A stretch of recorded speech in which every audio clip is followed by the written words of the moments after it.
Hello everyone and welcome to my channel. This is Amrohi.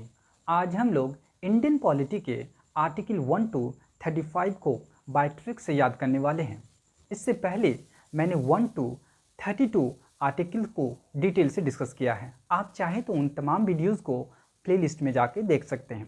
आज के video में हम लोग सिर्फ और सिर्फ 1 से लेकर 35 तक जो आर्टिकल है इसको बाय ट्रिक से याद करने की कोशिश करेंगे। ठीक है, मैंने इससे कुछ कीवर्ड को कलेक्ट किया है। ठीक है, कलेक्ट कर मैंने एक वर्ड और 5 सेंटेंस बनाया है। ठीक है, तो चलिए हम लोग इसको देख लेते हैं। सबसे पहले हम लोग देखते हैं the union and it's territory. ठीक है, पार्ट 1 में है संघ एवं इसके क्षेत्र। आर्टिकल 1 से लेकर 4 तक में मेंशन किया गया है। ठीक है, first article name and territory of the union, संघ के क्षेत्र का नाम। ठीक है, सेकेंड आर्टिकल कहता है admission of establishment of new state, मतलब नए राज्यों का नामांकन एंड स्थापना, मतलब ये एक्सटर्नल पार्ट जो इंडिया ग्रहण करता है उसका नामांकन। ठीक है, और third article formation of new states and alteration of areas boundaries और नेम्स, मतलब जो इंडिया का इंटरनल पार्ट्स है उसका रीएडजस्टमेंट करना, मतलब उसका नाम चेंज करना, एरिया चेंज करना, बाउंड्रीज चेंज करना। ठीक है, यानी नए राज्यों की स्थापना एंड राज्यों के क्षेत्र सीमा नामों में परिवर्तन। ठीक है, फोर्थ आर्टिकल कहते हैं laws made under article 2 and 3 to provide for amendment of first fourth schedule simple majority, मतलब आर्टिकल 2 और 3 में जो कहा गया है अगर उसमें अमेंडमेंट होता है, ठीक है, तो ये आर्टिकल 4 कहता है वो सिंपल मेजोरिटी से होगा। ठीक है, तो ये 4 आर्टिकल का मैंने 4 कीवर्ड्स लिया है। पहला इसमें नेम लिया है, सेकंड में एडमिशन, थर्ड में अल्टरेशन और फोर्थ में लॉज। ठीक है, यानी नाल, जैसे घोड़े की नाल होती है, ठीक है, उसी तरह मैंने नाल लिया है। एन से नेम, ए से एडमिशन और सेकंड ए से हो जाएगा आपका अल्टरेशन और एल से लॉज। ठीक है, तो आर्टिकल अब 1 से लेकर 4 तक को हम नाल से याद कर सकते हैं। ठीक है, यू ले सकते हैं अपने, यू बोल सकते हैं यूनाल, मतलब यू से यूनियन। ठीक है, तो यहाँ पे नाल वर्ड आप याद रख सकते हैं 4 आर्टिकलों को याद करने के लिए। ठीक है, 1 से लेकर 4। उसके बाद सिटीजनशिप आर्टिकल 5 to 11 में मेंशन किया गया है, पार्ट 2। ठीक है, फर्स्ट आर्टिकल कहता है इसमें citizenship at the commencement of constitution, यानी संविधान लागू होने के समय नागरिकता।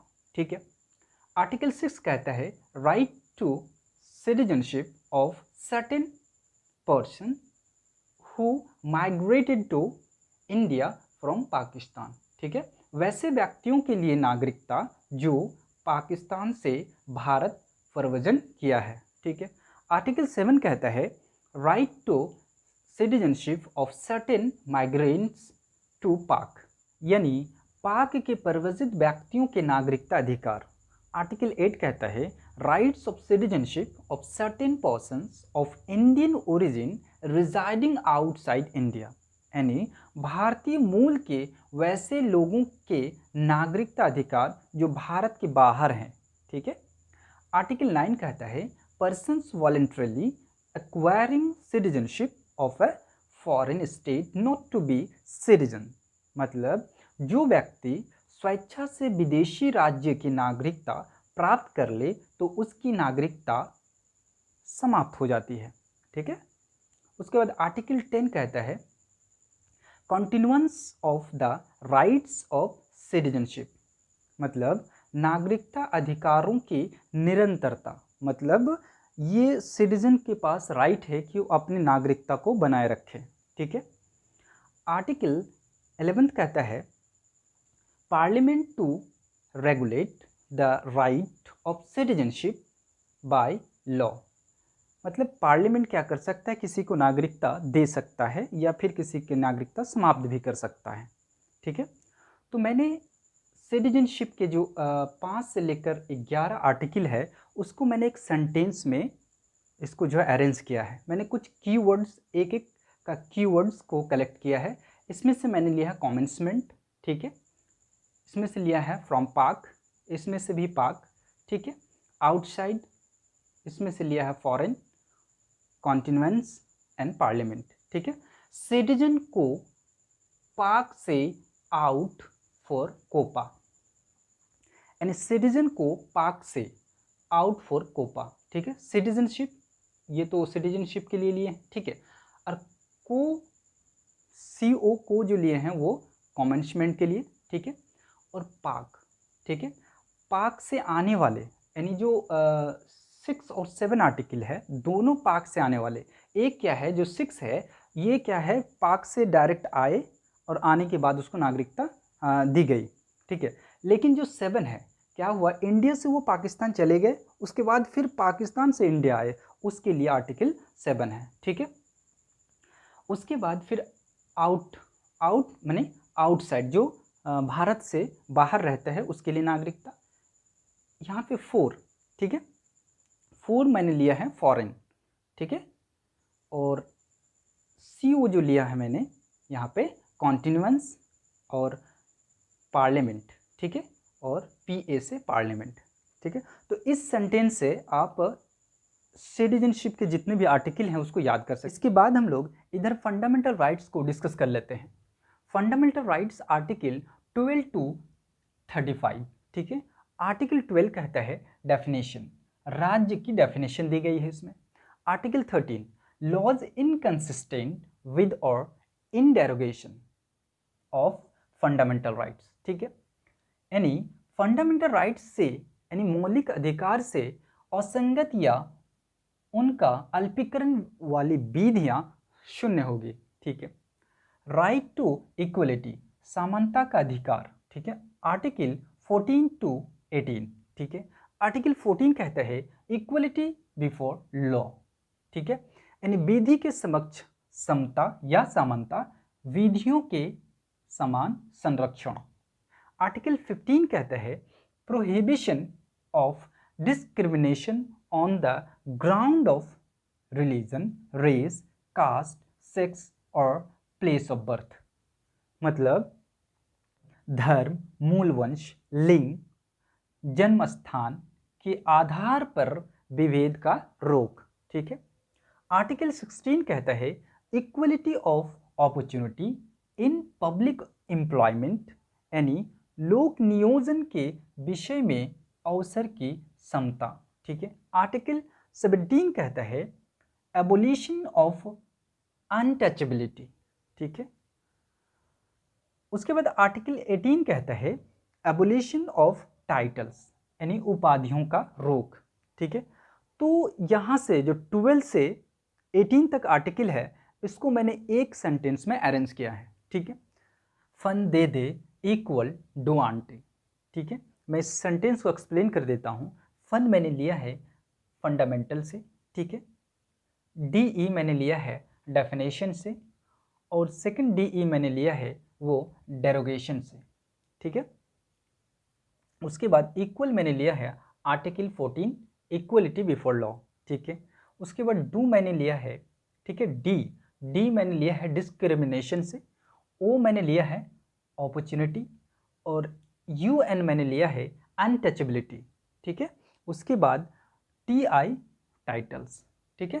तो इस तरह से आप कीवर्ड्स इसमें डेफिनेशन, ठीक है, उसके बाद इसमें derogation, equality, discrimination, opportunity, untouchability and title, मैंने कीवर्ड्स को निकाल के सेंटेंस बना दिया। फन दे दे इक्वल डू आंटी, ठीक है। उसके बाद हम लोग नीचे देख लेते हैं right to freedom, article 19 to 22 स्वतंत्रता का अधिकार, ठीक है। आर्टिकल 19 कहता है protection of certain rights regarding freedom of speech etc, ठीक है। 6 स्वतंत्रताओं के अधिकारों की सुरक्षा, ठीक है। आर्टिकल 20 कहता है protection in respect of conviction of offence, ठीक है। अपराधों के लिए दोष सिद्धि के संबंध में संरक्षण। ठीक है, उसके बाद आर्टिकल 21 कहते हैं protection of life and personal liberty, मतलब प्राण एवं दैहिक स्वतंत्रता का संरक्षण। ठीक है, आर्टिकल 21 कैपिटल ए कहते हैं राइट टू एजुकेशन, शिक्षा का अधिकार। आर्टिकल 22 कहता है protection against arrest and detention. ठीक है, तो हम लोग यहाँ से देखेंगे 19 से लेकर 22 आर्टिकल को मैंने एक सेंटेंस में अरेंज किया है। ठीक है, फ्री स्पीच को लाइफ में एजुकेशन देगा। ठीक है, फ्री स्पीच को लाइफ में एजुकेशन देगा, तो फ्री मैंने लिया है फ्रीडम से। ठीक है, speech article 19 speech and expression. ठीक है, CO मैंने लिया है कन्विक्शन फॉर ऑफेंस। ठीक है, लाइफ मैंने लिया है आर्टिकल 21 से लाइफ एंड पर्सनल लिबर्टी। ठीक है, और एजुकेशन मैंने लिया है आर्टिकल 21 कैपिटल ए। ठीक है, राइट टू एजुकेशन। ठीक है, और DE मैंने लिया है डिटेंशन, आर्टिकल 22। उसके बाद हम लोग राइट अगेंस्ट एक्सप्लॉयटेशन को डिस्कस कर लेते हैं। शोषण के विरुद्ध अधिकार, आर्टिकल 23 to 24। ठीक है, आर्टिकल 23 कहता है prohibition of traffic in human being and force labour, बाल श्रम का प्रतिषेध। ठीक है, आर्टिकल 24 कहता है prohibition of employment of children in factories etc, कारखानों आदि में बच्चों का नियोजन पर रोक। ठीक है, उसके बाद right to freedom of religion, article 25 to 28, धर्म की स्वतंत्रता का अधिकार। ठीक है, आर्टिकल 25 कहता है freedom of concerns and free profession practice etc, यानी धर्म की अबाध रूप से मान्य आचरण आदि की स्वतंत्रता। ठीक है, उसके बाद आर्टिकल 26 कहते हैं freedom to manage religious affairs. ठीक है, यानी धार्मिक कार्यों के प्रबंध की स्वतंत्रता। ठीक है, आर्टिकल 27 कहते हैं freedom of taxes for religion. ठीक है, यानी धर्म के अभिवृद्धि के लिए करों की स्वतंत्रता। ठीक है, उसके बाद आर्टिकल 28 कहता है freedom as a attendance at religious instruction, मतलब धार्मिक शिक्षा या उपासना में उपस्थिति से स्वतंत्रता। ठीक है, मैंने 23 से 28 को एक सेंटेंस में अरेंज किया है। ठीक है, traffic child practice to manage tax attends. ठीक है, ट्रैफिक चाइल्ड प्रैक्टिस, इसको एक साथ पढ़ेंगे, traffic child practice to manage tax attend. ठीक है, ट्रैफिक मैंने लिया है आर्टिकल 23 से। ठीक है, चाइल्ड मैंने लिया है आर्टिकल 24 और प्रैक्टिस मैंने लिया है आर्टिकल 25। ठीक है, मैनेज मैंने लिया है आर्टिकल 26, टैक्स मैंने लिया है आर्टिकल 27 और लास्ट में अटेंड मैंने लिया है अटेंडेंस से। ठीक है, आर्टिकल 28। आप एक दो बार जब इसको पढ़िएगा और कॉपी में पहले इसको जो है आप राइट डाउन कीजिएगा, उसके बाद जो खुद से देखिएगा आप traffic child practice to manage taxes attends. ठीक है, आप खुद से देखिएगा तो आपको आसानी से याद हो जाएगा। ठीक है, उसके बाद हम लोग देखते हैं cultural and educational rights, article 29 to 30। ठीक है, संस्कृति एवं शिक्षा संबंधी अधिकार। ठीक है, आर्टिकल 29 कहता है protection of interest of minorities. ठीक है, यानी अल्पसंख्यकों की भाषा, लिपि एंड संस्कृति की सुरक्षा। आर्टिकल 30 कहता है right to minorities to establish and administer educational institution. ठीक है, यानी शिक्षा संस्थाओं की स्थापना एंड प्रशासन का अल्पसंख्यकों का अधिकार।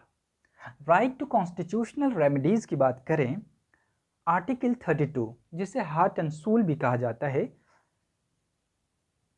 Remedies for enforcement of rights conferred by part 3, यानी फंडामेंटल राइट्स मौलिक अधिकार को परिवर्तित कराने के लिए उच्च न्यायालय जाने का अधिकार। ठीक है। आर्टिकल 33 कहते हैं power of parliament to modify rights to conferred by part 3 in there application to force etc। Article 34 कहते हैं restriction on rights conferred by this part while martial law is in force in any area. ठीक है। Article 35 कहते हैं legislation to give effect to the provision of this part। ठीक है। मैंने यहाँ से जो आर्टिकल है, आर्टिकल 29 से लेकर 35 तक को एक सेंटेंस में अरेंज किया है। ठीक है। कुल इनमी रेमेडी फॉर मार्शल लॉ, मैं इस सेंटेंस को एक्सप्लेन कर देता हूँ। कुल मैंने लिया है कल्चरल से, इन और एम मैंने लिया है इंटरेस्ट ऑफ माइनॉरिटीज से। ठीक है। उसके बाद ई मैंने लिया है एस्टेब्लिश, रेमेडी मैंने लिया है रेमेडीज से, यानी आर्टिकल 32 जिसे हार्ट एंड सोल कहा जाता है। ठीक है। 4 मैंने लिया है फोर्स से, और मार्शल मैंने लिया है मार्शल लॉ यानी आर्टिकल 34 से, और 35 से मैंने एल लिया है। ठीक है। लॉ मैंने लिखा है लेकिन एल यहाँ से ये हो जाएगा आपका लेजिस्लेशन। ठीक है। तो यहाँ पे जो आर्टिकल 29 टू 35 को आप एक सेंटेंस में याद कर सकते हैं, कुल इन मी रेमेडी फॉर मार्शल लॉ। ठीक है। तो आप सबसे पहले क्या करेंगे कि इस पांचों सेंटेंस को एक जगह पर लिखेंगे कॉपी में। लिखने के बाद आप एक दो बार उसको प्रैक्टिस करेंगे, प्रैक्टिस करने के बाद खुद से उसको जो है आप बोलने की कोशिश करेंगे, तो आप अपने आप को आपको जो ये चीज़ याद हो जाएगा। Hope you enjoyed this video. For the latest video, like and subscribe my channel, and don't forget to press the bell icon to stay updated. Thanks for watching.